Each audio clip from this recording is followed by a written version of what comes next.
Okay, so it is July 10th at 6 o'clock, 6:02. I'm calling the meeting to order as the vice chair. And Great. thank you. I need your help, Lauren. You're doing great already. That's exactly what we needed. And is that it? And then if you wanna, I will do the roll call next. Thank you, my dear, very No much. problem. Let me get down to that section. Okay. We'll do a roll call. James O'Coop. Here. Natalie Sayre. Here, John Vars is not here yet. Peter Markey. Here. Ryan Casey. Also not here. Jonathan Winslow. Here.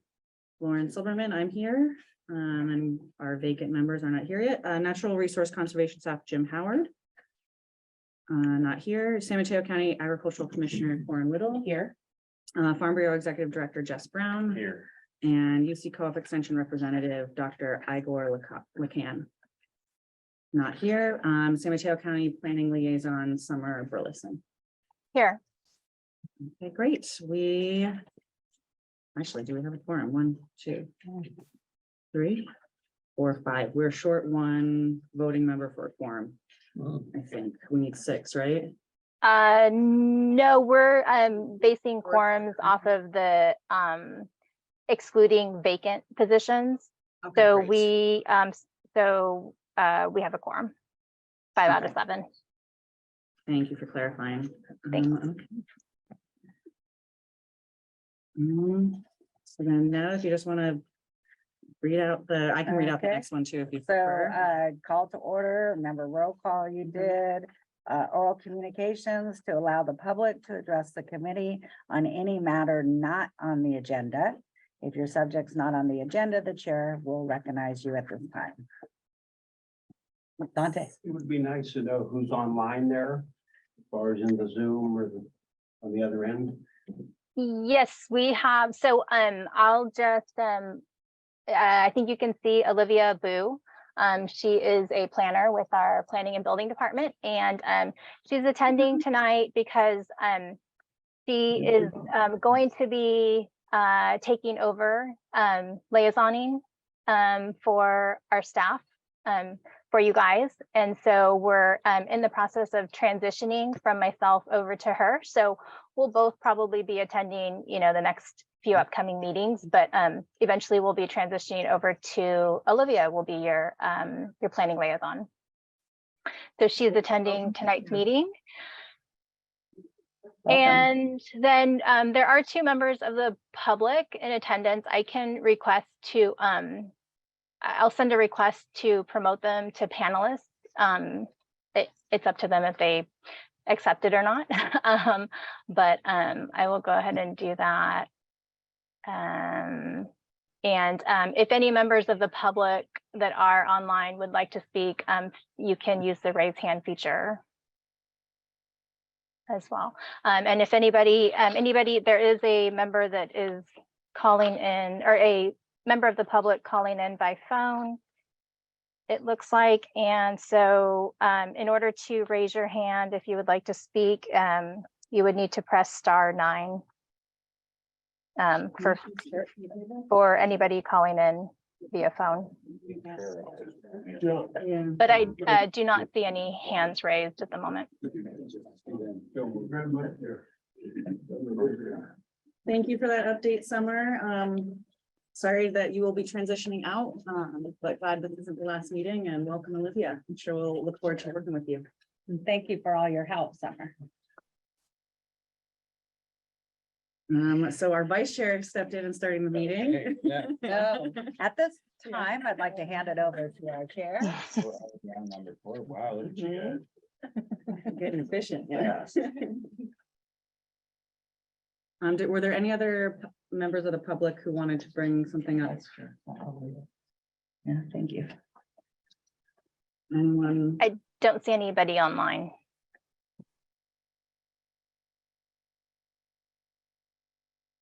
Okay. So then that brings us to number 4. Okay.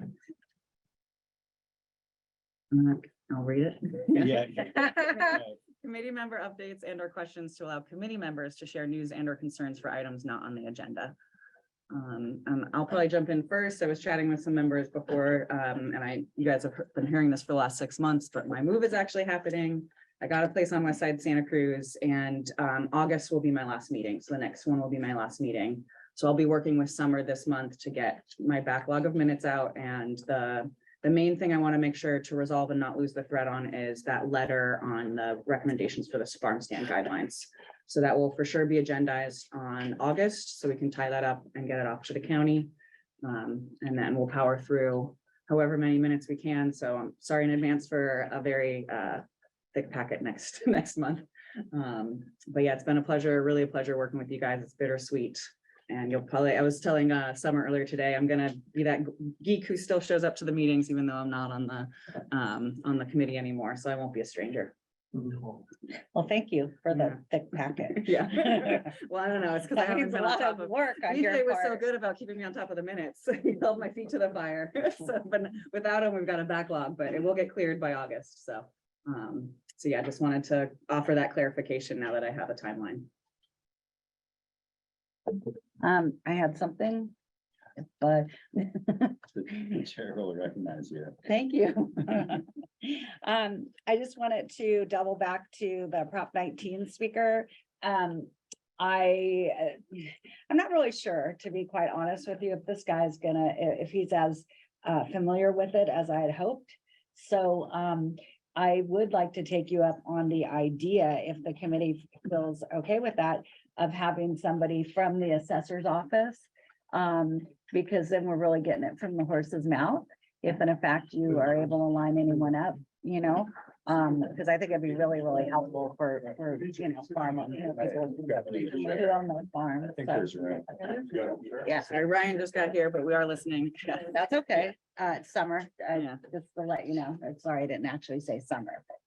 but, Yeah, everyone- no, everyone- thanks for the update, Natalie. And yes, hopefully things are kind of settling down for the assessor recorder's office with the end of fiscal year. And so I'll circle back around to them and see when they will be able to, if they could potentially have somebody come in August. Thank you so So much. I'll check in on that. That's fantastic. Thank you.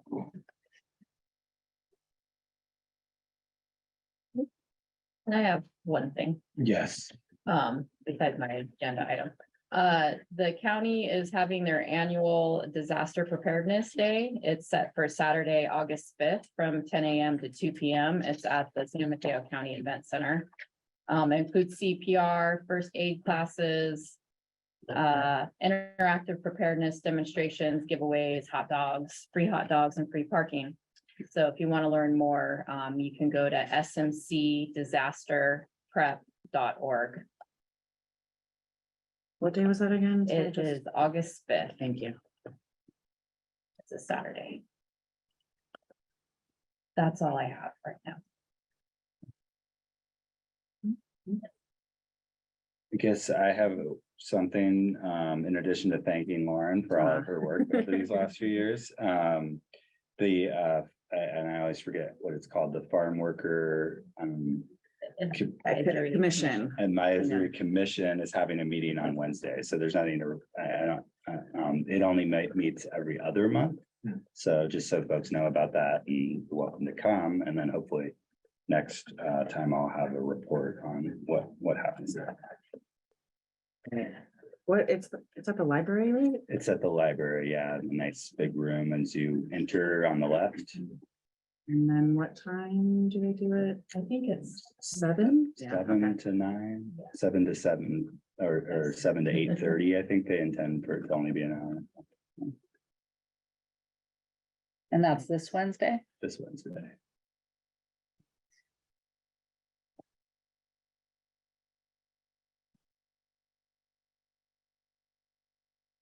Any other committee members? News? Okay,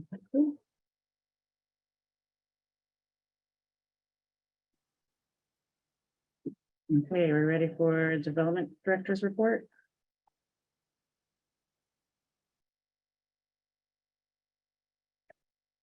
Yes, thank you. So for the past month, there were no PAD, Planned Agricultural District applications that were heard or considered by the Board of Supervisors or the Planning Commission. And there were no new PAD permit applications received by our Planning Division.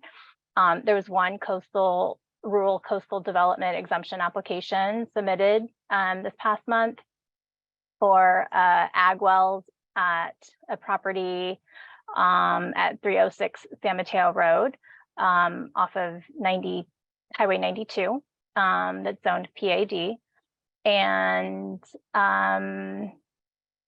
and then just an announcement. And so, sorry, that CDX application is attached to the director's report and it was approved. And then additional announcements is regarding the Ag Advisory Committee vacancies. So at tomorrow's Board of Supervisors meeting, the Board of Supervisors has on the agenda a recommendation for the appointment of 2 new members for the Ag Advisory Committee. One is a farmer grower seat, and that is apologize for the pronunciation, Cole Mazariegos Anastasio, as a farmer grower, I think associated with Risa Ranch.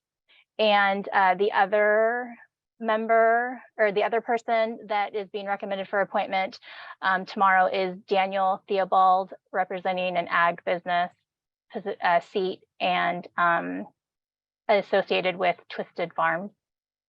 So those will be going tomorrow to the board, and if appointed, their first meetings should be August. And then there are still 2 positions available that are, I think, being considered by the Board of Supervisors in terms of how to fill those positions. So hopefully those will be coming soon as well. Great news. Yes, Peter? Are the position, is it closed for application? The application, yeah, there is no current recruitment at this time. And I think that there is the Board of Supervisors office is considering whether to, and the clerk's office is considering whether to run another recruitment or how to best, fill those remaining 2 seats, I believe is what we have. If there's any opportunity to look back at past applications that have come in. Because it might be somebody else. If there I'm are sorry? people, members of the public that are interested, who should they reach out to? Yeah, they could reach out. They can reach out either to the boards and commissions office, or it might be easiest to just have them reach out to myself and I can help direct them. If you recall, we have ran recruitments since I want to say the fall of last year through, I would say, the spring of this year, and continuous recruitment, and have unfortunately had lower application submittals. But if there are people out there that are interested, there are still 2 positions available. And I think one is a farmer seat position and the other is the conservationist seat. And I'm sorry, there's actually a farmer, a member of the public seat, and a conservationist, actually 3 seats.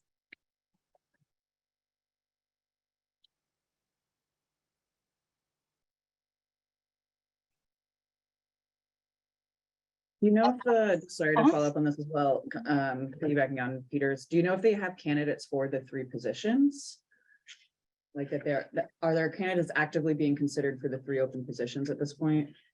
I don't know that there are any active candidate considerations. I think and so I think what is being determined is whether to do another recruitment or to maybe go back in past recruitments, not this last round, but in past recruitments, and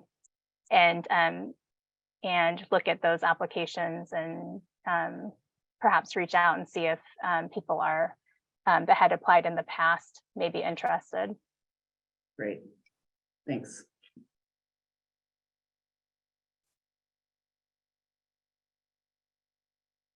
And that concludes the director's report.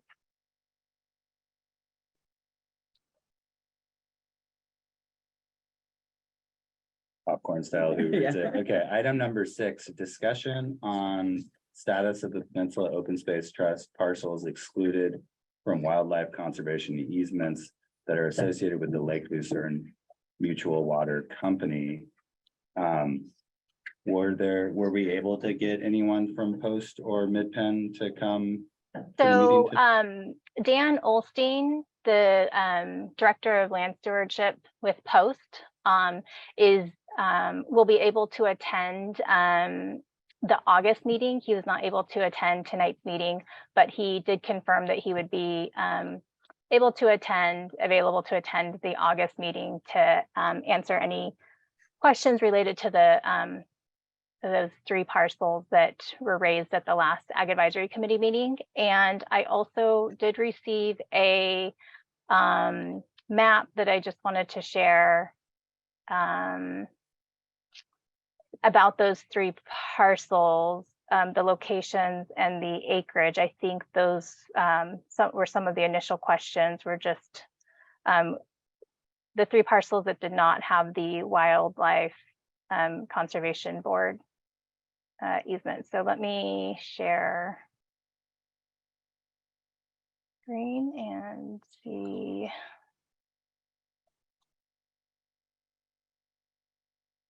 Can you see this? Yes.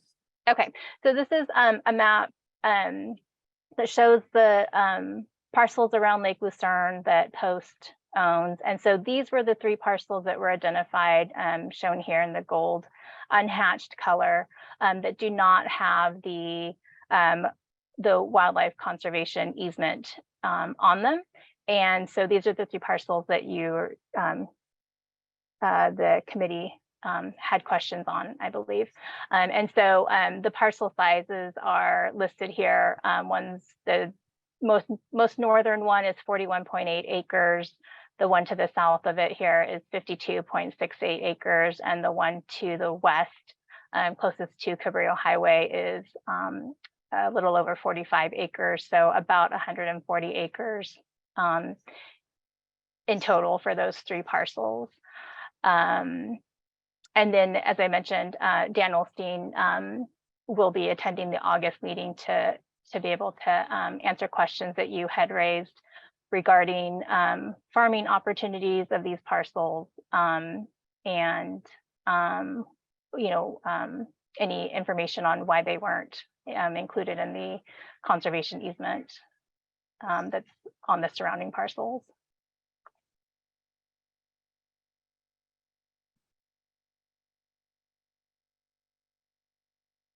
Okay. Well, I appreciate you following up on our committee's questions, Summer.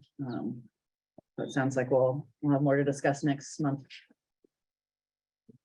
Is there anything else? I know some folks we discussed it a lot last month. Any other questions or follow-ups on this for now? Looking at Dante.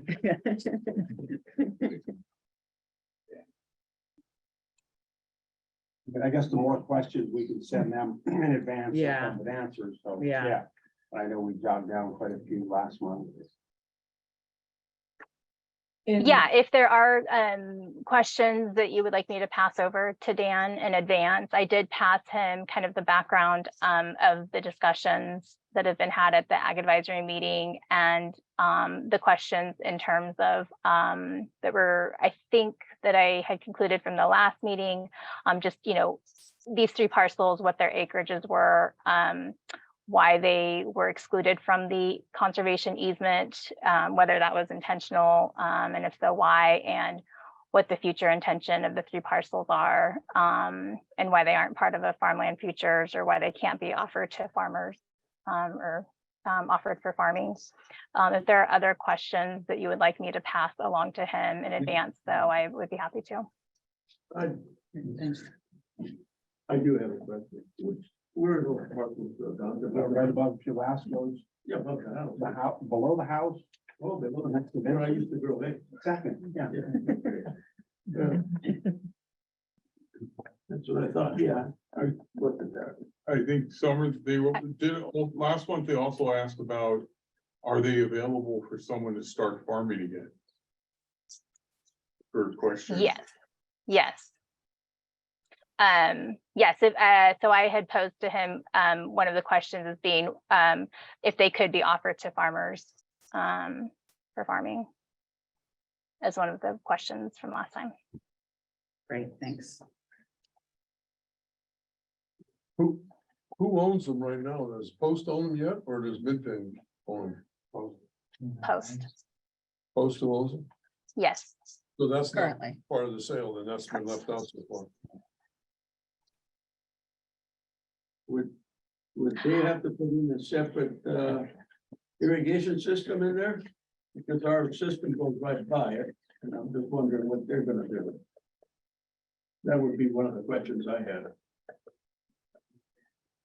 You want to add that question to the list of questions for, can you add that question to the list of questions? Because he was a member of the public, he wasn't here last meeting.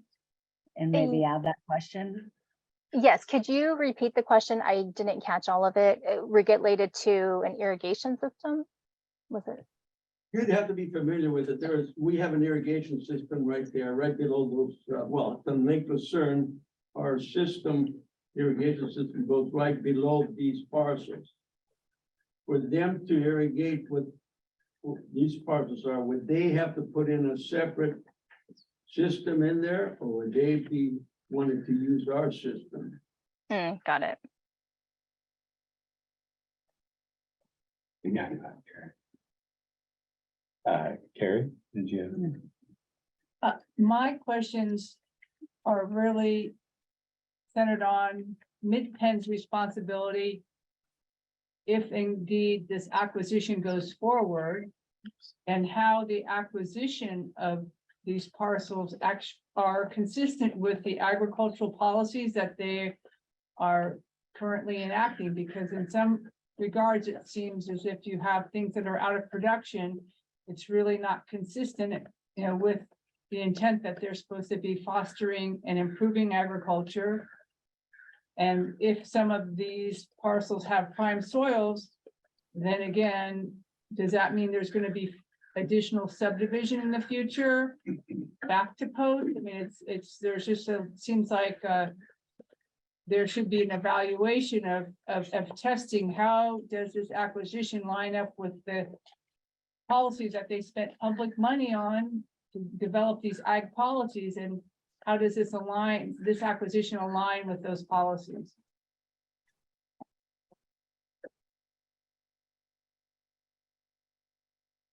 But that wouldn't be Post, that would really be Mid-Penn speaking to those questions. Mm-hmm.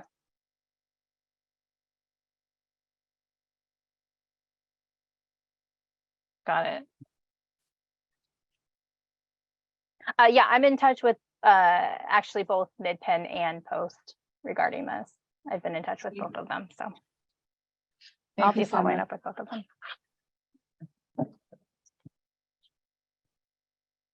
Yeah, and Dante, do you feel like your query, you're kind of concerned about the water system and how it might be paid for going forward? Do you think that's part of this discussion? Do you feel like that's been kind of noted sufficiently? Well, it is a private water system, but Post owns 30 some odd shares, we heard 37, I believe.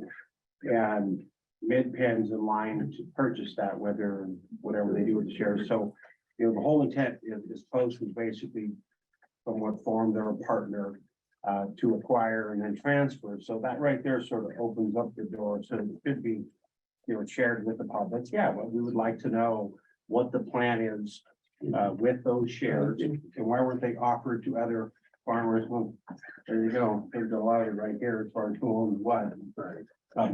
And yes, the concern is because 20 some odd years ago, for whatever reason, they held these parcels out of this WCB easement. It has water rights, and the other areas that are in the WCB easement also have water rights, but it can't be farmed, so they held on to those rights for 20 years, whatever it's been, for whatever reason, and it is helping support the system for the other farmers. And I'm not one of them, but I would have a concern, your operating costs are most likely going to go up, because they have a legal right to just walk away from those shares. And one of my points I brought up, like on Cloverdale, there's so much prime soils out there as well, but it doesn't have the water rights.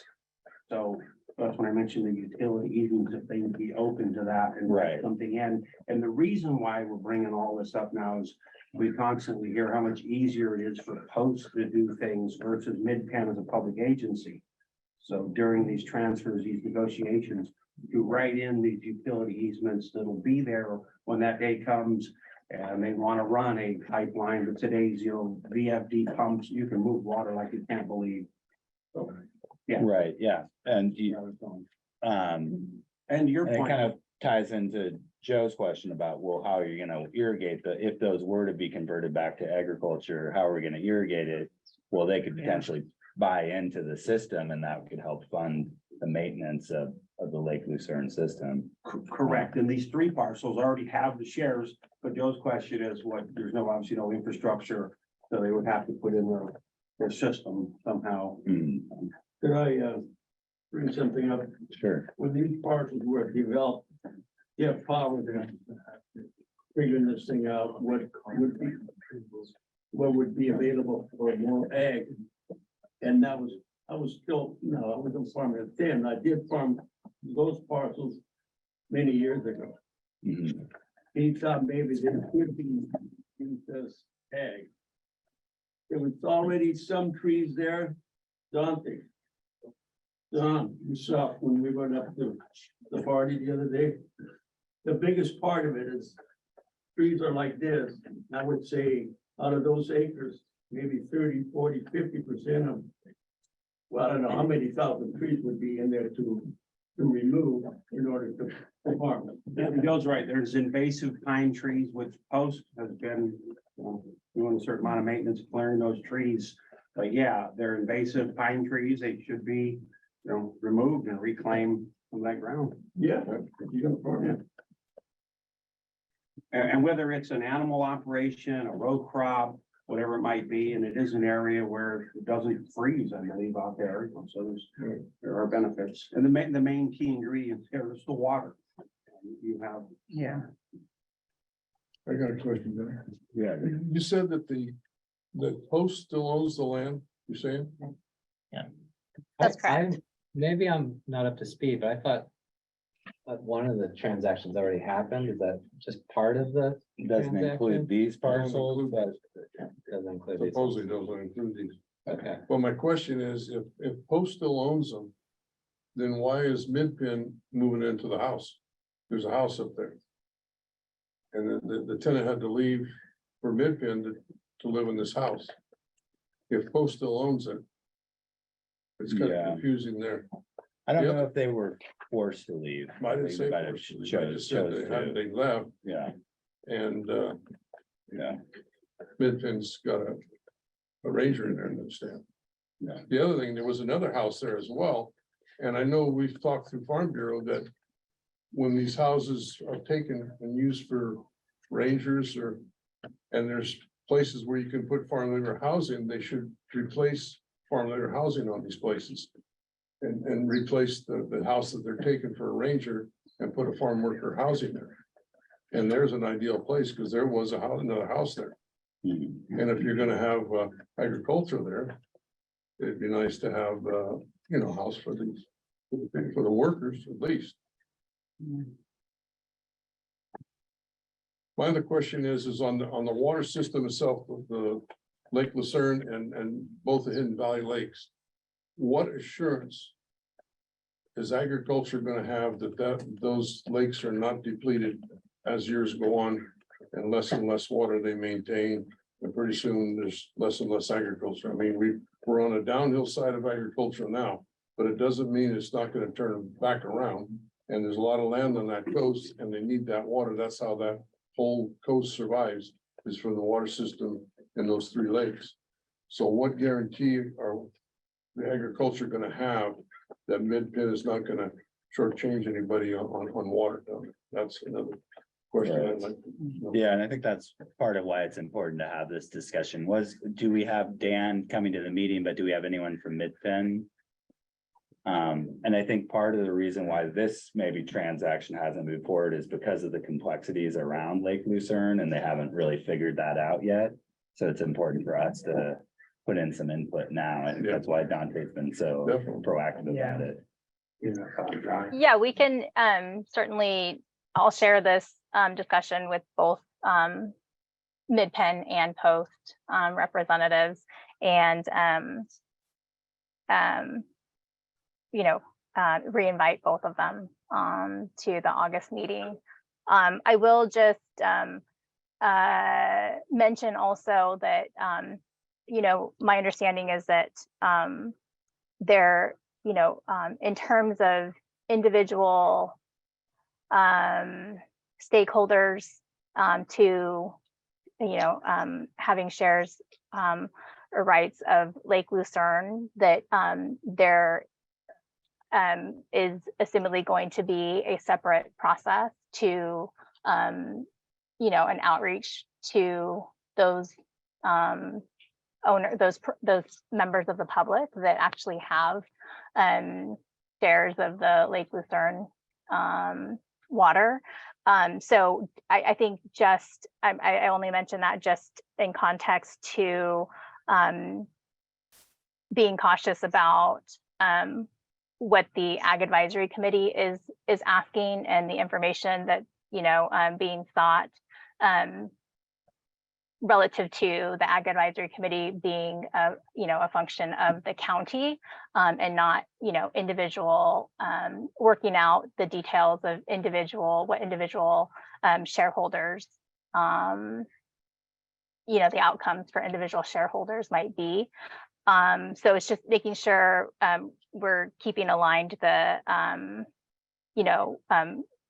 whose interest the committee is representing when we're speaking to Post and Mid-Penn when they attend the August meeting, that there may be questions that are being raised that they're not able to speak to.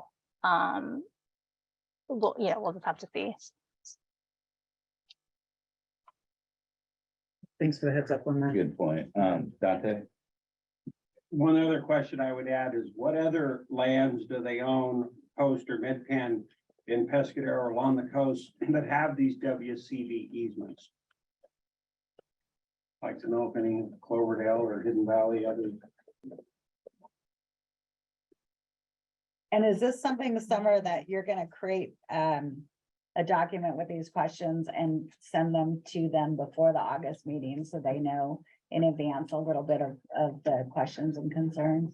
That's correct. Yeah. And I've also shared with them all of the Ag Advisory Committee meetings, just a side plug, are available on the county's YouTube page. So I have also shared with them the past few meeting recordings, so they get the full context, as well as kind of my summary of questions and what's come out of those meetings.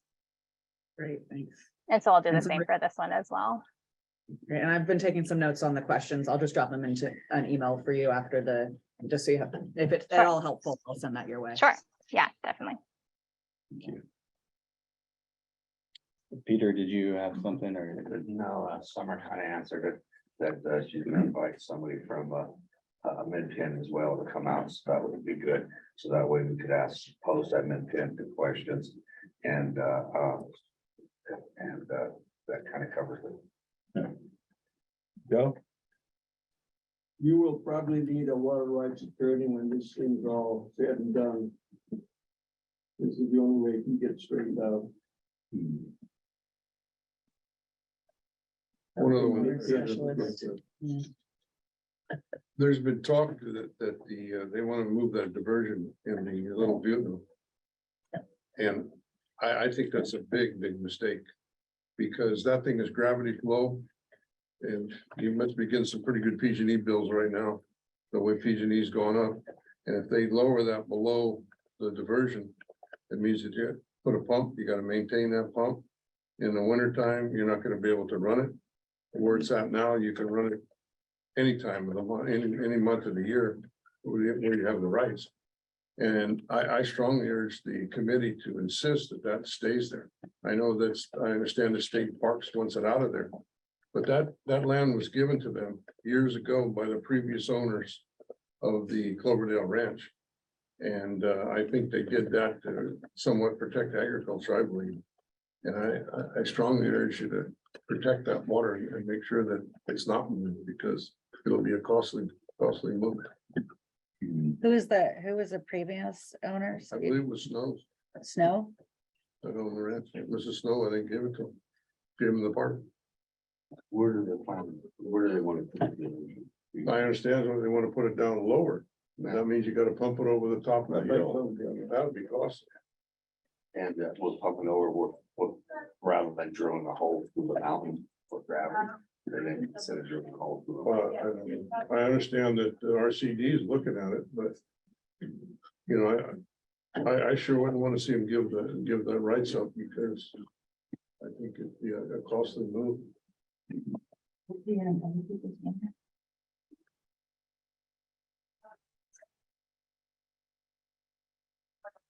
Yeah, who's involved in that decision making? I mean, Joe, you maintain that system, right? Yeah, so they're talking to you about whether or not they want to move the. Well, I haven't heard a thing about it, to be honest with you. I mean, they're gonna have to come and talk to me someday. Okay. And Katie just mentioned this tunnel. I'm going back 60 years ago. My uncle, we had a pretty good idea of drilling a tunnel through that, right by Root Down, where that makes that turn. Would be today they do have machinery that can do it. Put a tunnel through there and dump it into the hidden valley. Mhm. With a gate, maybe a 24, 36-inch pipe. That wouldn't cost any electricity, anything. Just have some sort of a gate in there. And when the water in the creek is plenty of water there, just open the gate and you could fill those lakes up in no time. That's another thought, but that's something that Mid-Penn and I don't know about both being involved in it, but.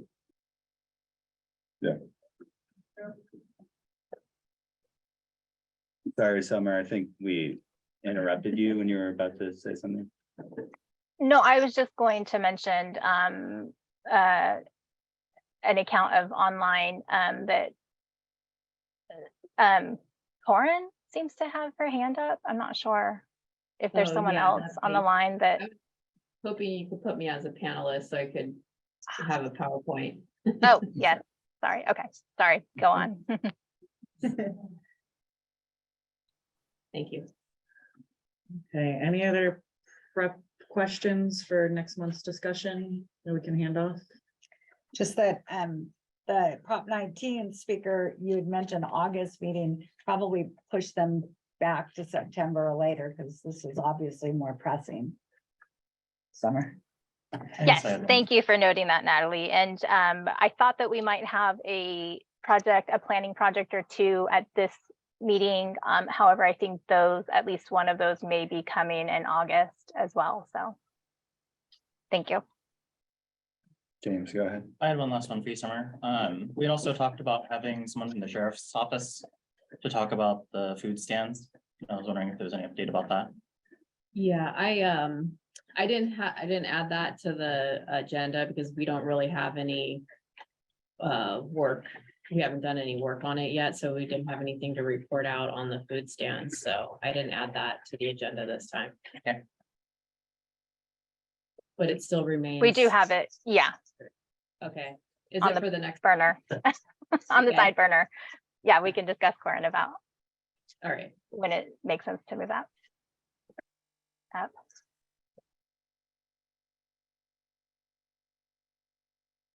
Just one other one, John, and I think Joe will tell you better than I can, but also to not have the public going back to those lakes either because of food safety situations they have today. All you need to do is have somebody go back there and filter that water. They're Yeah, up. that's a good point that was brought up at the last meeting too.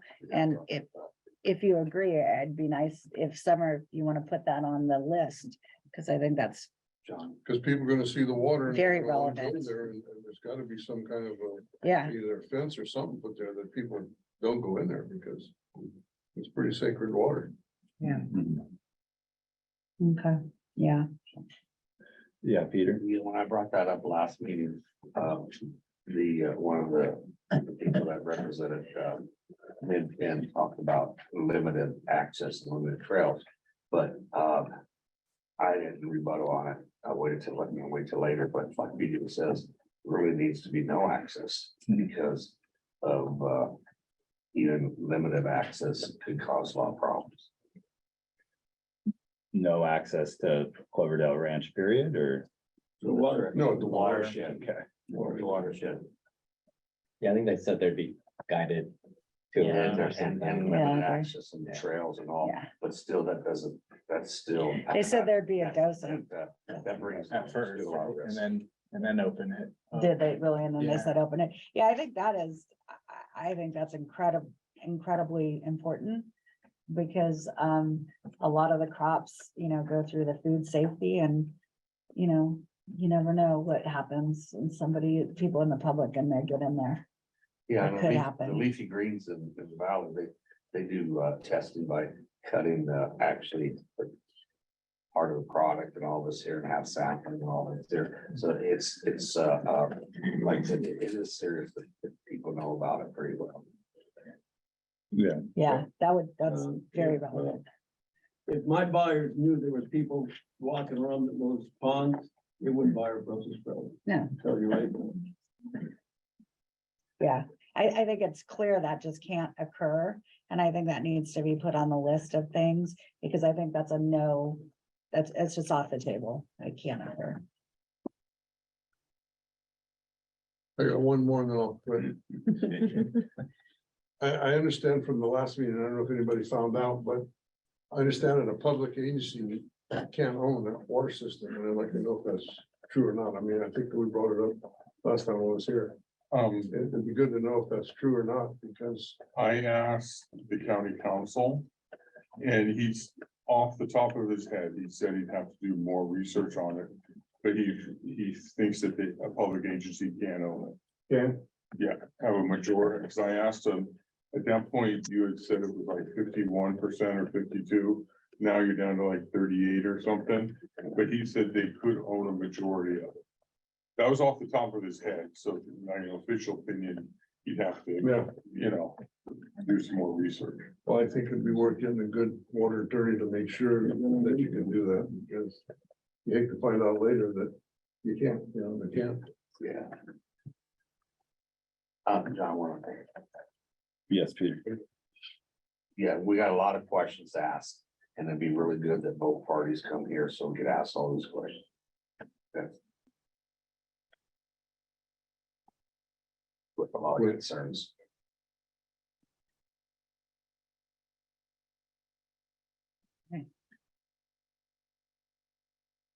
I've been taking care of the water system close to 40 years. And one of the biggest problems or questions I have right now is the people in Bean Hollow that aren't able to get water, but they get a bill every year. And they're not able to get water from that system. They want to know, how can we get water? There's a list there, there's about, I would say 7 or 8 of them. I think that some of the part about the individual owners, I think it's important that they are here, because Yeah. what happens here, they're the ones who know the most about it. So whether the entity intends to approach these people individually or not, I think it's extremely important that Joe and the people that own those lands are here, because they're the ones who know about it. They're the ones that are gonna explain to all of us. And the things that we do now are gonna affect the future when this happens.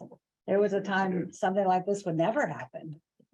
And now we're beginning to go down the slippery slope, and that's concerning. So I think it's important that this is discussed and that they are not just a part of it, but that they're a big part of it, so we understand. Yeah, I want to just, I appreciate that, Natalie, and I just want to make sure, I guess, to set expectations for the committee, you know, on what, you know, it will be up to the representatives that come on what they're able to speak, you know, address and answer or not. So I just want to make sure that, you know, definitely we'll share all of this. I'll share all of this with them in advance. But I just want to make sure and set your expectations as well, that there may be things that they are not able to answer because, you know, they haven't gotten that far in the process or don't know yet. I don't know that they'll have the answers to everything at this point. But you know, we'll have them come and be able to have a discussion on it. So we'll definitely share all of this. Well, they'll watch the video, so they'll see it. Yeah. Yeah, The riveting video. I know that they Yeah. did watch the last video, so I'm sure that they will watch this one as well. Yeah, you can go on YouTube and just watch. You can watch what's happening right now here. Now with all the extra camera angles from the owl. Oh, really? Yeah. There's Yes. extra, Yeah, yeah. So you gotta Look think at about us, what we're you wear. to framed, the yeah. meeting. obviously now. I should have chose a different hat. Yeah, We should have wore a exactly. hat. Frilled to death. Yeah. Sunglasses. Right? Oh, Yeah, I can't go screens off in this meeting, like, you know, or cameras off. oh, well. We're ready to move on to the next. Okay, great. Sounds like we've got a good list of things to share with Post and Midpen. And now we have one regular agenda item on our number 7. Presentation and discussion on San Mateo County Department of Agriculture Weights and Measures Agricultural Access Program, or AG ID. Presentation by San Mateo County Agriculture Weights and Measure. That would be me. And that's probably I'm doing important. it, yeah. All right, can I share my screen, Summer?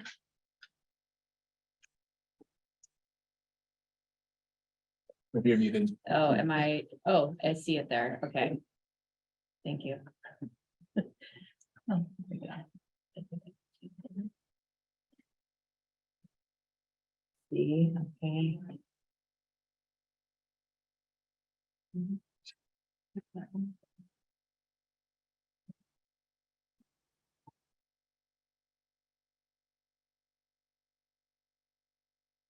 There we go. All right, thank you for hearing me tonight. My name is Corin Whittle. I'm the Director of Agriculture Weights and Measures. Most of you know me. For anyone online, I'm also known as the Agricultural Commissioner and Sealer for Weights and Measures. Tonight, I am joined by Deputy Agricultural Commissioner Sealer, Jeremy Wagner. He's helped me quite a bit on this. We couldn't have put this together. I couldn't have done it alone, that's for sure. So tonight I'm going to present to you a proposed policy program that we have. We're calling it the Ag ID program. It's also been known in other counties as livestock pass or agricultural pass. We're sticking to Ag ID, and I'll go into the reasons for that. So the purpose for this is to identify commercial farmers and ranchers to facilitate access to agricultural properties during a mandatory evacuation order. We know this from unfortunate experiences that we had, that there are long extended evacuation orders that kept much of our production agricultural area in San Mateo County off their property. This unfortunately happened during harvest season and had effects on crop production. So also one of the points to this program will be that a training component will be in it to help people understand fire other evacuations, kind of what happens during evacuation, so that if people are allowed to go in, they will have a better understanding of emergency operations. And of course, the goal here is to ensure viability of the local agricultural industry through a disaster. This is part of our emergency preparedness at the county. It's one aspect that we're looking at to help the industry here.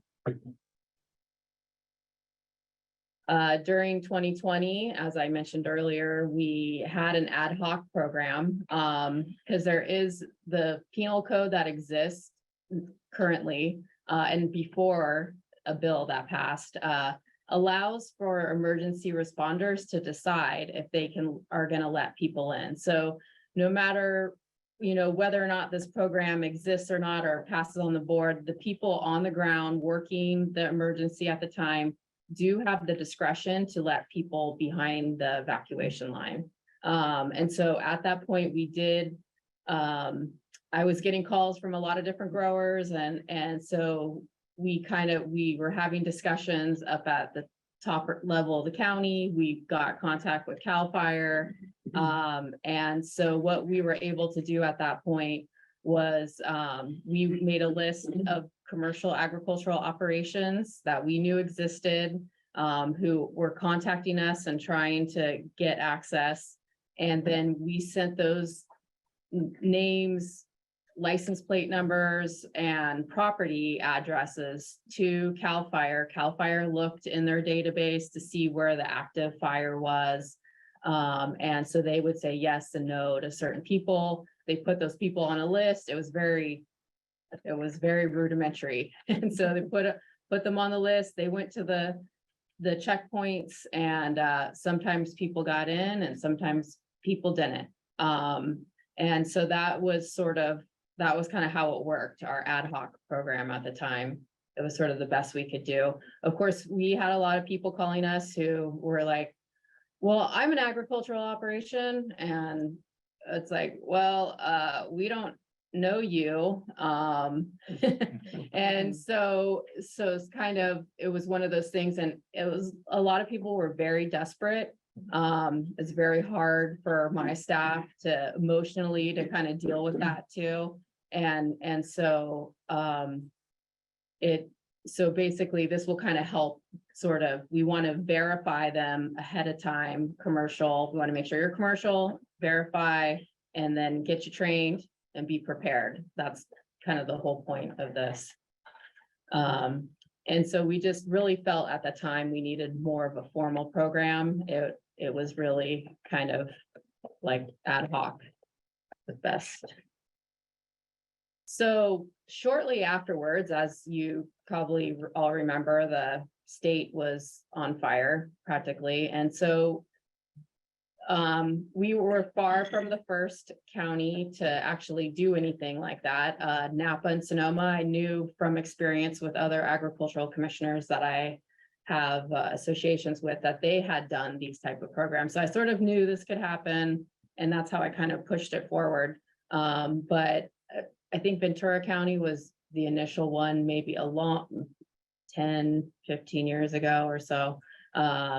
They had the first one. And so there's been kind of different programs to sort of mimic this after.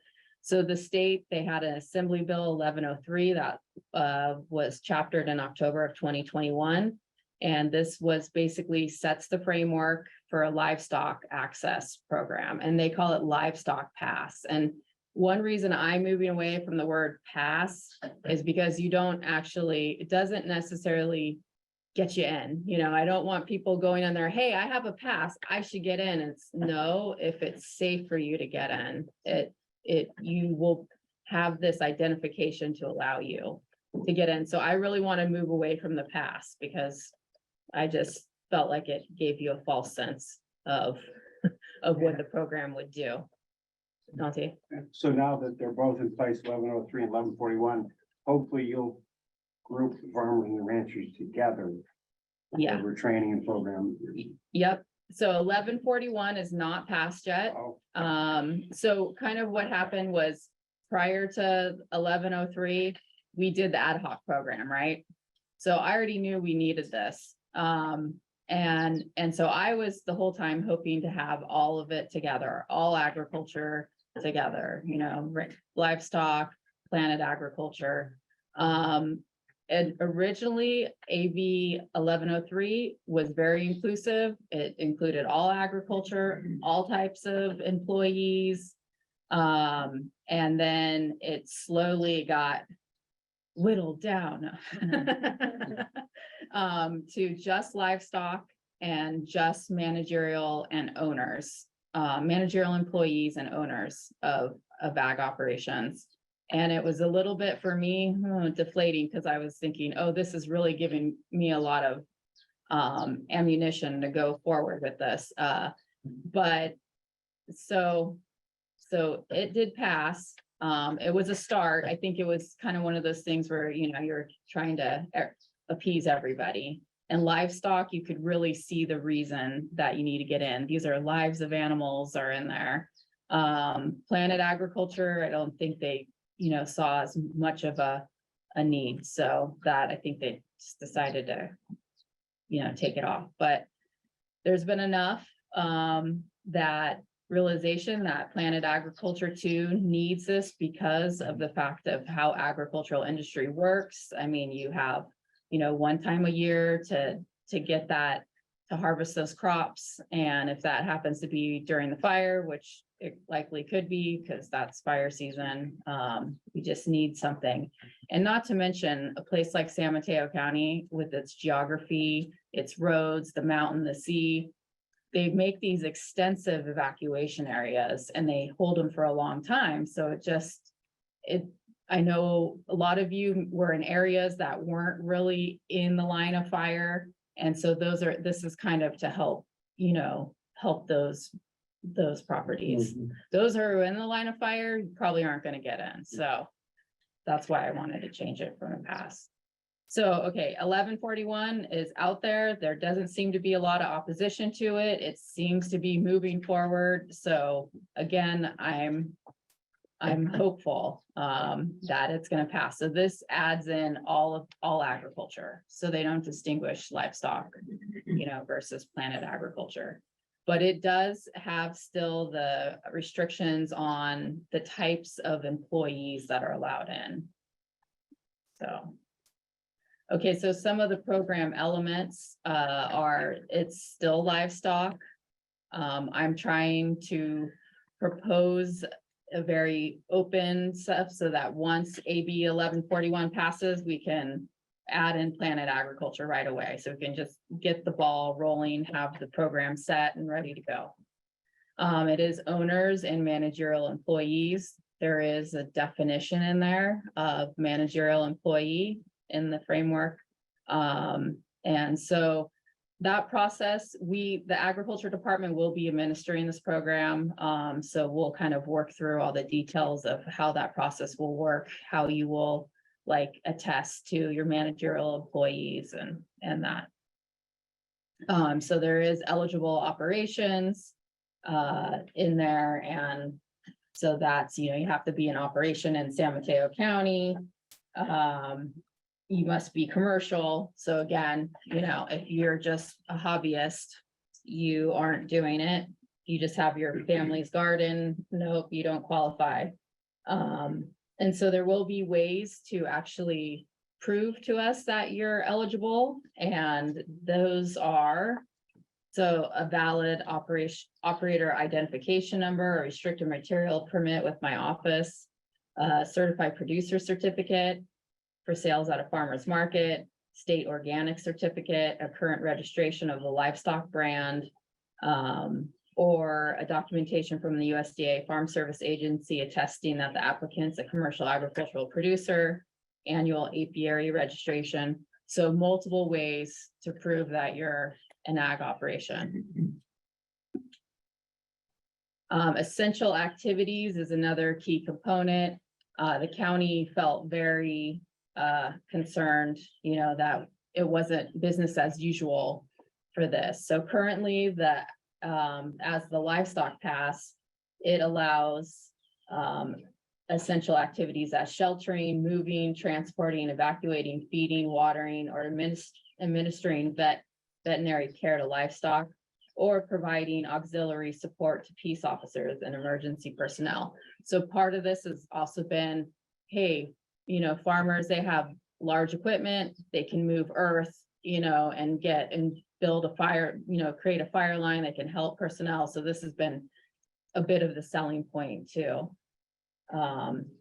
So once it goes to Planet Agricultural, it'll be irrigating, harvesting, or activities necessary for caring for agricultural crops. So you will be, you know, if you get one of these passes and you go in, it's expected that you won't do business as usual, but you'll do what's necessary to, you know, mitigate loss of your crops. And then, of course, there is a training requirement. It is in regulation. CAL FIRE is the state fire marshal is making the curriculum. It's to be no more than 4 hours. We can kind of, we have access to a curriculum that we can use to train people to get these identification cards issued quickly.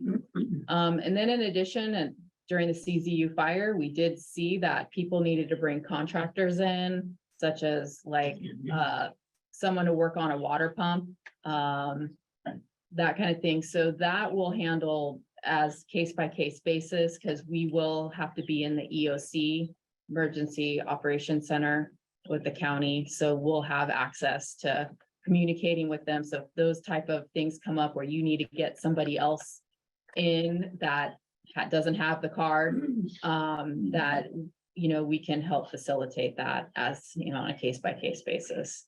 But there need to be a real, because they don't, the sheriffs and fire, CHP, they don't want a buildup of people at the fire line.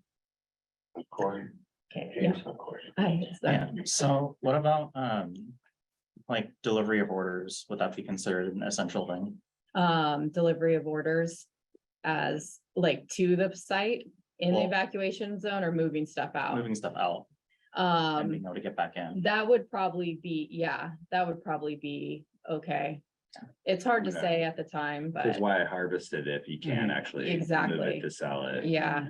Yeah. I mean, that was a lot of what the problem that we saw too, was like the Brussels sprouts that were being harvested couldn't move out, or couldn't like move from within and out and come back in, like move down to Santa Cruz. I will say that there is, you know, this is San Mateo County.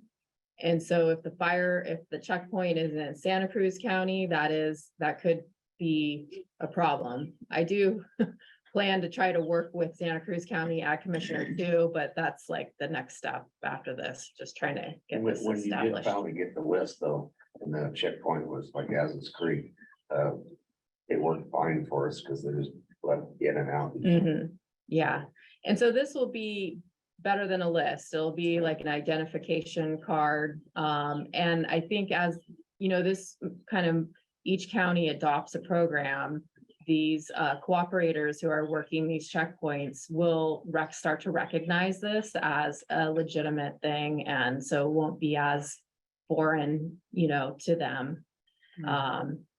Because, I mean, you guys probably know, like, CHP will come from a completely different county, CAL FIRE will come from a different county. They're just like pulling people in from all over. So this is the procedure. It's kind of, you know, zigzags through. So you apply with us. We'll verify that you're commercial. A supplemental evacuation plan, that is something that working with the large animal evacuation group, they really felt that was a need that people with livestock needed to plan for evacuation, having food, water. So we are gonna ask for that. And then you have to go through the required training through CAL FIRE. You'll get your identification card. We'll issue that to you. Currently, right now, we're looking at a calendar year for just because it's a new program. And then we'll provide training materials for officers and Ag ID holders at the checkpoint. owners, managers present the ag ID card to the checkpoint officers and then safety conditions evaluated when you're in there. Okay, yep, They drew, it was a pretty big circle around our area. Yeah. The fire was nowhere near, especially out on the coast, not much to burn, but it was within the boundaries of the circle evacuated area. And a lot of people chose to stay. Has that changed? If you stay on your property? you yeah, still have the that intent right? of this is not for you to stay on your property. No, I understand that. Yeah. Some of those farms and ranches. you know, Yeah. they have Well, that it's an property. evacuation order, and then so basically everyone's supposed to leave.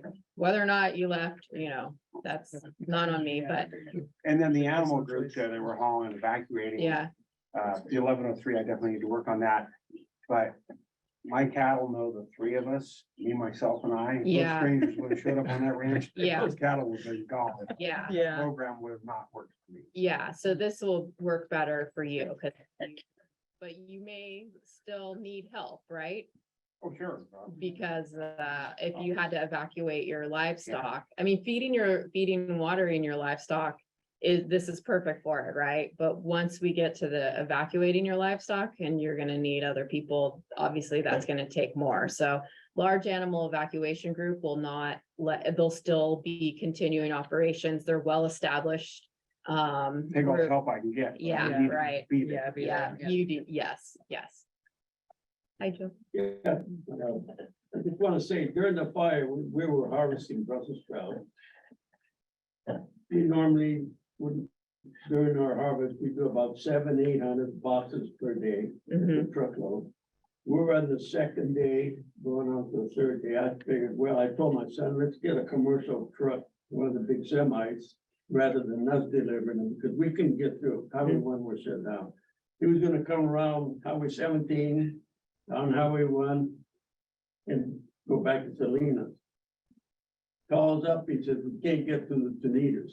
They won't let us through. We dumped 1,700 boxes of Brussels sprouts at about $22 a box. So you guys. figure Yeah. what that comes down. Yep. I mean, so this and the timing is awful for your property because it was right at harvest time. I mean, you guys know you lived it. So this is why I really want to get planted agriculture in there too. Yes, it has to be.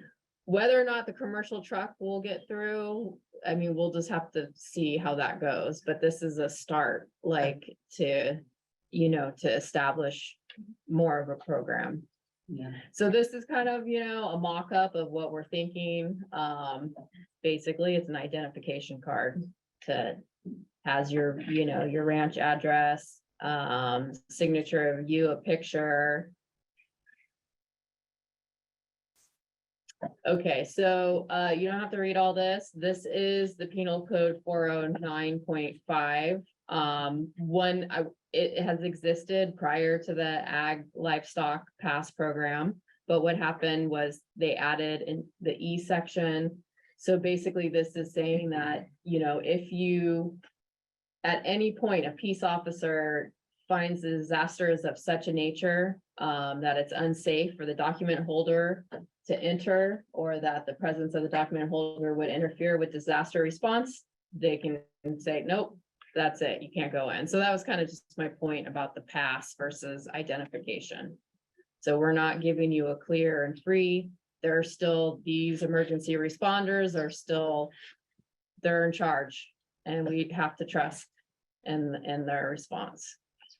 So the ag department, with a lot of help from Jeremy, we've done quite a bit of outreach so far, and I apologize that I haven't done this group sooner, but I feel like you guys I've probably heard me mention this for years now. So we did do a survey of producers in 2022 and to kind of see how many people you thought you needed, because at that point I really was hoping that we could have it a little bit more open to have more employees, not just managerial employees, but that's kind of has kind of, been stalled because of the bill and the statute and regulations that passed. So, but I did survey you all and then we've talked to outreach to the farm worker community, and we've coordinated with large animal evacuation group. And in addition, we've been working with sheriffs, CAL FIRE to kind of, start formulating this program. So we've been in communication with them. Jeremy Wagner has done quite a number of presentations at like kind of mock disaster response that have gone on recently about this. So a lot of the local emergency responders are aware that we're trying to get this program started. So as part of the bill, we do have to present it to the board. The board does have to approve it. Board doesn't have to have a program, but they do have to approve the program. So our plan is to take it before the Board of Supervisors on August 1st. And kind of my hopes with bringing it forward to you guys is that we can have a discussion about it. If there's points that you really think are important that we can somehow try to work in there. So that's kind of my point. I don't need an approval from you, but I just kind of need I would like to hear some feedback. Yes, sir, I saw you. Yeah, is there any activity at the state level for a program like this? Not at the state, just the only state level is that the state fire marshal is creating the curriculum and this legislation. So, there's regulations going into effect, but no state overall wide one. It's county by county. So that's why the Board of Supervisors of each county needs to approve the program. Yeah, the long term, it seems like a state program would have been more effective for a lot of the concerns that were raised. Yeah. Well, sometimes, so I'm a local county agricultural commissioner, and we feel that the county level work is really important because we can kind of take a local look at our agriculture in San Mateo County and assess the needs. So that is one thing, a local county agricultural commissioner does bring to the table versus the state agency. State agency, sometimes they don't see all the inner workings, the nuances, and so it does help because, like, for instance, like I know a lot of county commissioners are just doing the livestock. They're not even thinking two thoughts about planted agriculture. And that's because for them, that's not, their agricultural community doesn't need it, because say they're Butte County and they're in the, they're right, there's a valley floor and a hill, like, Sierra Nevada is coming out of it. So all their livestock guys are like up there in the hills where it's catching on fire. But they're guys in the valley that are growing, all the planted agriculture, they're not affected by the fires like the livestock guys are as much. So, but here it's just different. And that's why I said it's because of our geography. We're just getting sucked, you guys are getting into this evacuation zone. So that's my pitch for having a local program. Program is great. Yeah. Just saying in addition to that. Yeah.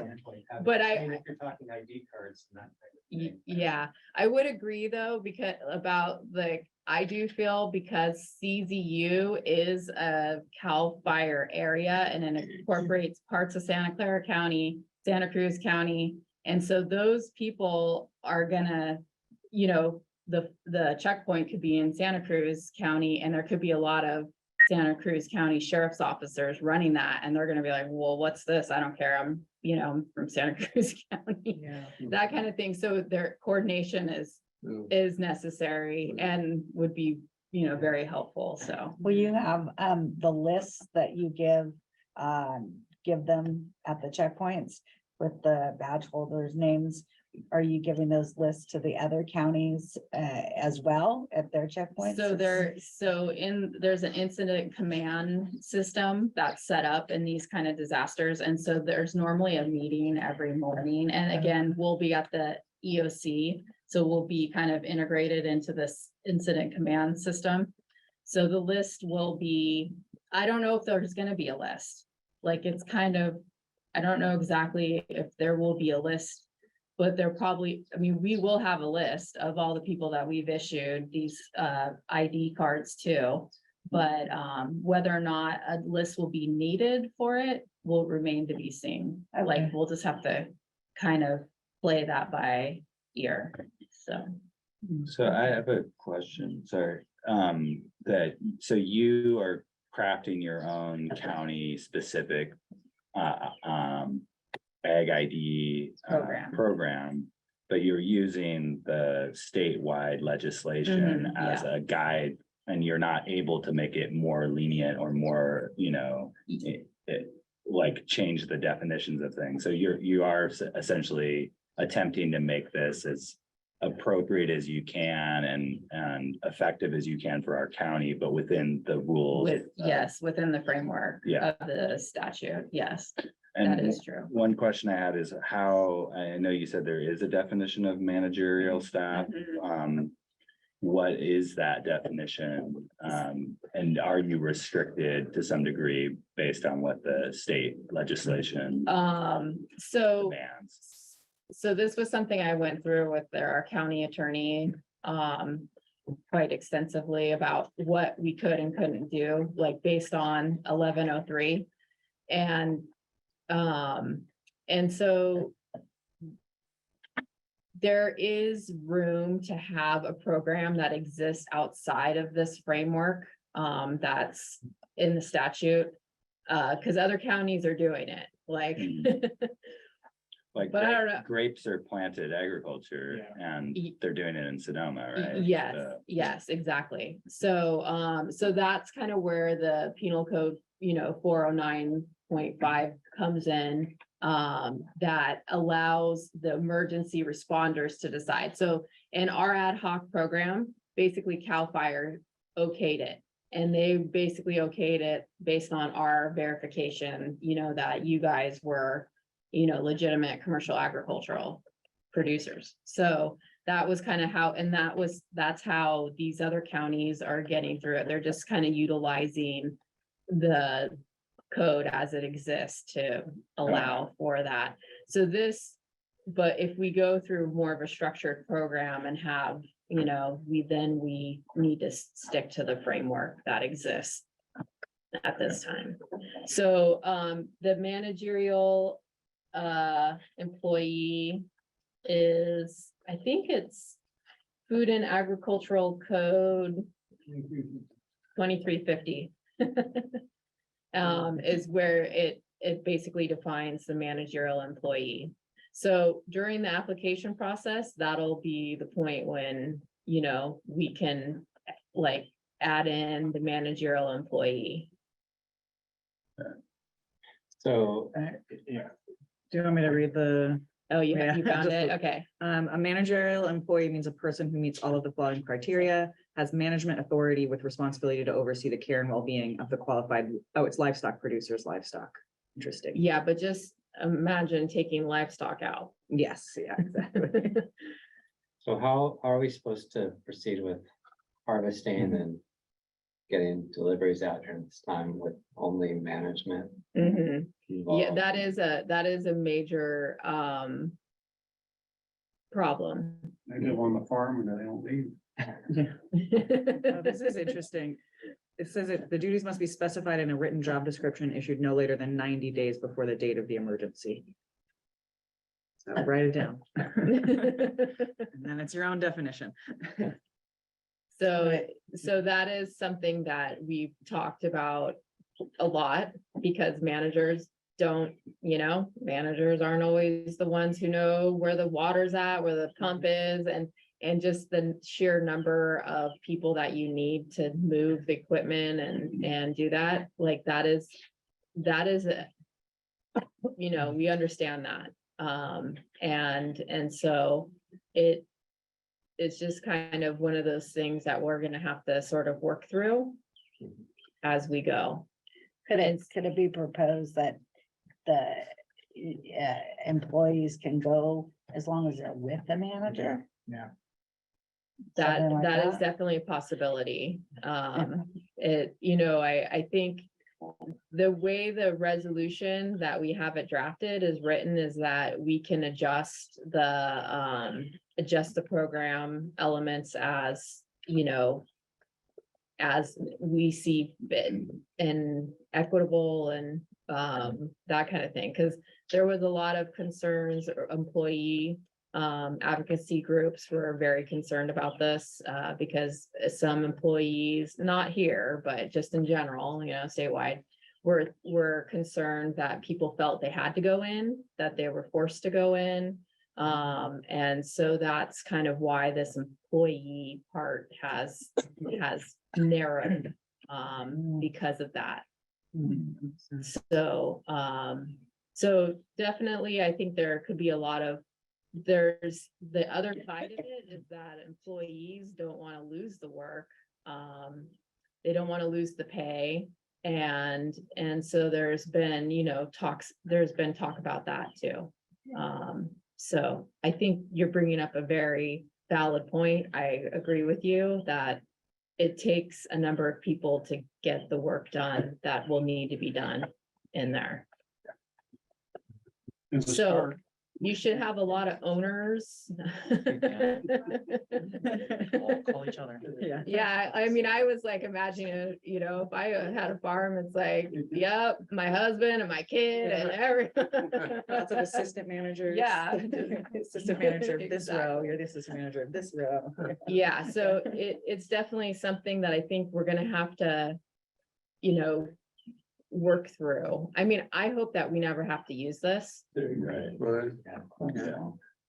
so. But to be clear, like as this is being crafted now, this is only really giving access to livestock operations because we're Right now, yeah. right now, and you're hoping you would be forced to do another ad hoc thing should a disaster happen. Like in tomorrow. between, yeah, and But the I guess hope I'm is that, assuming yeah, 1141 will pass. you're hoping that 1141. But I hoped Yeah. before too, that it wouldn't change to like livestock only.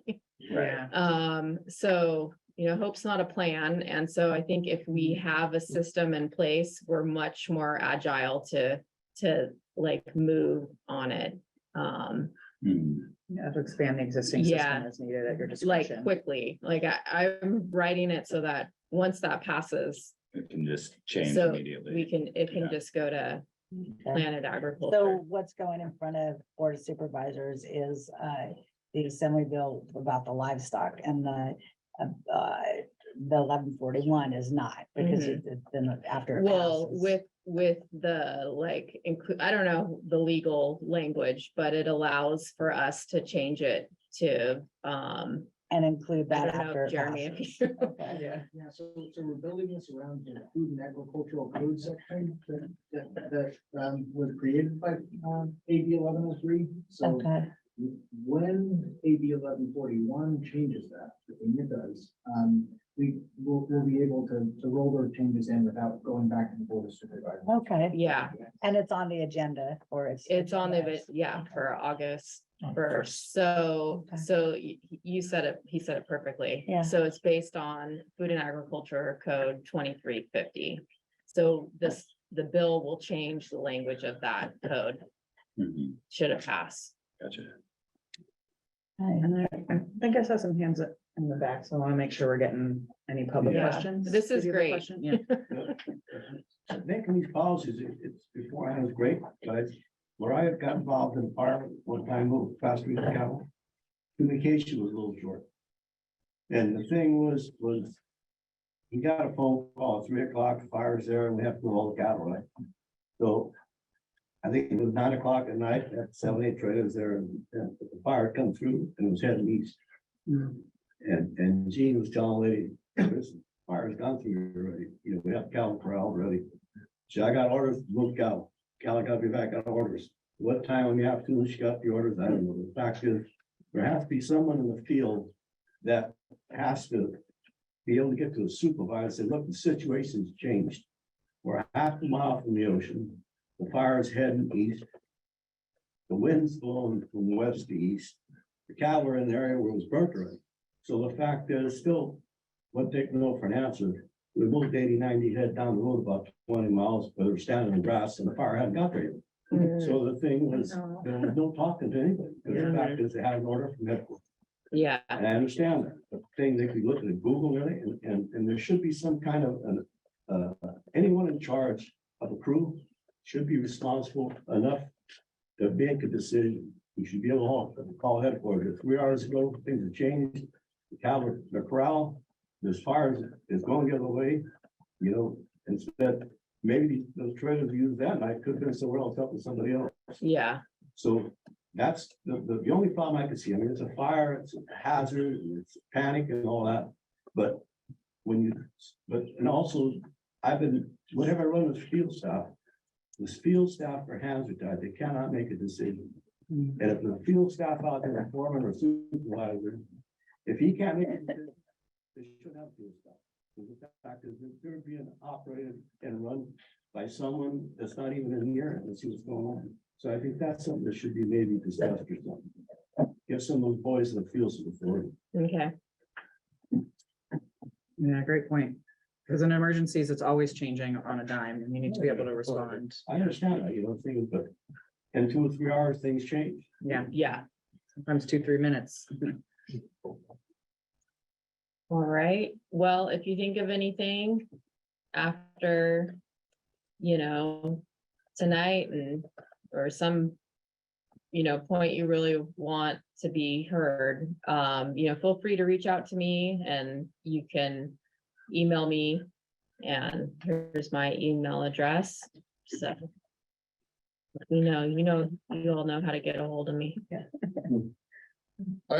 I think one thing I think we're kind of unique in our county is, you know, you're talking about your produce and everything.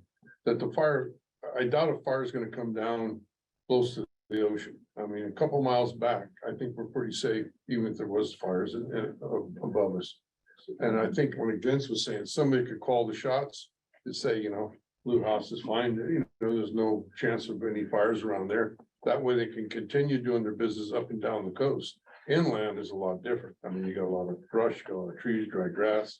It's way different than along the coast here. Mhm. Part of the extensive evacuation was also the roadways, so they didn't want people to be blocking roadways and that they needed them clear so that they could move through.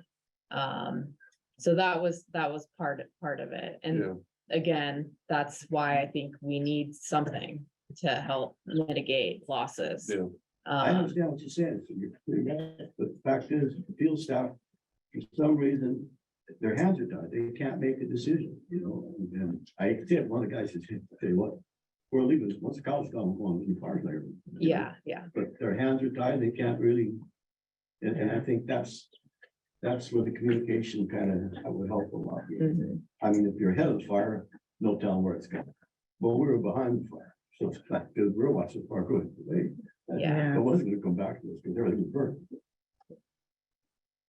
Anyhow, Yeah. it was exciting. Yeah. Excitement, I don't wanna Yeah. experience. That's a. The, once in a lifetime. The large animal evacuation, Mhm. they really saved, I believe, saved my brother's cows. And they got them out. I mean, yes, the fire wasn't there, but there was just so much. That I just think they really saved them. They did a really good job. Very professional. They are very professional. Did an excellent job. They knew what they were doing. They were in constant contact with me. They did an excellent job and they found a place Mhm. for, Yeah. all these cows And people with trailers. and yeah, All just- the resources come Yeah, together. they're Yeah. very connected and professional, and so they're, they have a representative that's a liaison, their liaison with the county, and so she's at the EOC too, so it'll be more connected. I can't make any promises, Vince, on Yeah. the communication lines, because that's just always a problem in really any industry Yeah. communication. But yeah, I think having more of these established programs will, I think it can only help, versus hinder. Yeah. And the list, if it's possible, like you talked about in the presentation, having a list of, if it's possible to have that at each site, then they could verify, that might help with the communication. Yeah, the list was a problem before. 'cause- Okay, so just The hope is better that to go everyone will with, have a card. better to go Yeah, with the instead card, of okay. relying on them Okay. getting the list. Mhm. okay. I was on the list. Yeah, Right. the I list seemed to understand. be a problem. So that was, this is kind of the hopes with the card. too, I to understand. help. But what if you lost your card and Hold on to your but card. I'm on the number list, here, I'm yeah. on the Cards list. back at the farm. Now, the card is, Well, is there a place on the card for you as the ag commissioner or someone in ag department to sign it? yeah, I Okay, think so. I I know if I mean, saw that. Just, it's you never a know. I draft mean, right now. just some sort of Well, we have the verification. county, I don't see Okay, the my issuing issuing officer. officer. They'll Okay. probably stamp my signature stamp on there. What is And- the QR code linked to? I think that was an idea, maybe Jeremy. Yeah. So that- Like, does it connect to the list? That was an idea. that I- Yeah. That I had to have it, connect to the list. That's not the final version. In my conversations with the sheriff's department, they've expressed an interest in having like like some supplemental thing that, that's accessible. That's just, what that looks like in terms of the QR code. One concern with the QR code in my mind is just the fact that you need an internet connection in order to access it. Mhm. And, depending on where that, the roadblock is, that may or may not be a possibility. Yeah, Yeah, good point. Gordon's definitely right, that, like, we had a lot of problems with, a hard copy list, just because, like, it's hard to make sure that everyone has the same one, especially when it changes on a daily basis. Mhm. So we're still working on that. I'd like there to be some. good idea with the checkable, badge. like, database. Yeah. But well, we don't quite have it laid out yet. And this will probably evolve as if we have another event. It's just kind of establishing a framework to have this and understanding too, like I said, Jeremy did a lot of different presentations to emergency responders. So now all of those individuals have this in their head that Right. this exists. So Good. so I just think that's kind of a start. We just have to. Will you let us know when Yeah. when this goes through and when you're set up to do the trainings and Yeah, everything, so yeah. people can move forward? Okay. I will, and that is why it's good when you're, in our database too, because then we have you and we can communicate with you. So that's helpful. Right. All right. I had a little bit of a concern over the subjectivity of what would allow someone to return or not. Is there any way around trying to define that a little better, Like the activities that are, or just the level of risk for Oh. allowing someone to return? I hate to see a situation where one neighbor gets access and someone Yeah. adjacent doesn't over like something. somebody with an ag ID card is allowed, like, up the street and this other person Exactly. down the street with the Exactly. same exact kind of, Mhm. yeah. Mhm. There might not be a way around it. I don't know that I so- have any. Yeah. Any control over that. And again, I mean, I think we have to just realize that these people are coming, like, Vince was bringing up, that they don't have, there's a chain of command. And in these departments, and it's like pretty strong with a lot of them, and they're like, I'm not gonna do anything Yeah. they're outside not of, gonna- My until orders, somebody yeah. tells me that, so it's kind of. As that, we at the ag department aren't gonna say whether or not it's safe Right. like to go wherever you're wanna go inside of the evacuation. That's way beyond us. Right. My job in this is really to verify that you have you're a commercial agricultural operation. and a reason that you have that reason to go in because you're a commercial agricultural operation. And that's kind of where my authority ends pretty much. And then the rest of it is kind of what, you know, is it's happening on the ground, kind of a dynamic situation. So I can just only, you know, hope for the best once we kind of lay out the program. So, No, sounds good. Thank you. yeah. Great work. Yeah, I appreciate you doing all this work. Yeah. Like you said, I hope we never have to use it, but I hope it's gonna be a Yeah. lot easier to have the system in place. If Yeah. and when we ever do. I think so too. I mean, it was pretty rough when we went through it before, so. And I know it was very rough on all of you, because I don't wanna, you know. Right, yeah, but that is the other side, of flip side of it, yeah, we're all calling you, "Ah, we gotta get. I'm up at 10 at night Yeah. getting called. Totally. Yeah. I think so, yeah. I think that was the first time. As far as the, I second it. First disaster, yeah, we've never, other people. I think, yeah, you can just adjourn it, I adjourn the meeting now. Yeah. Right.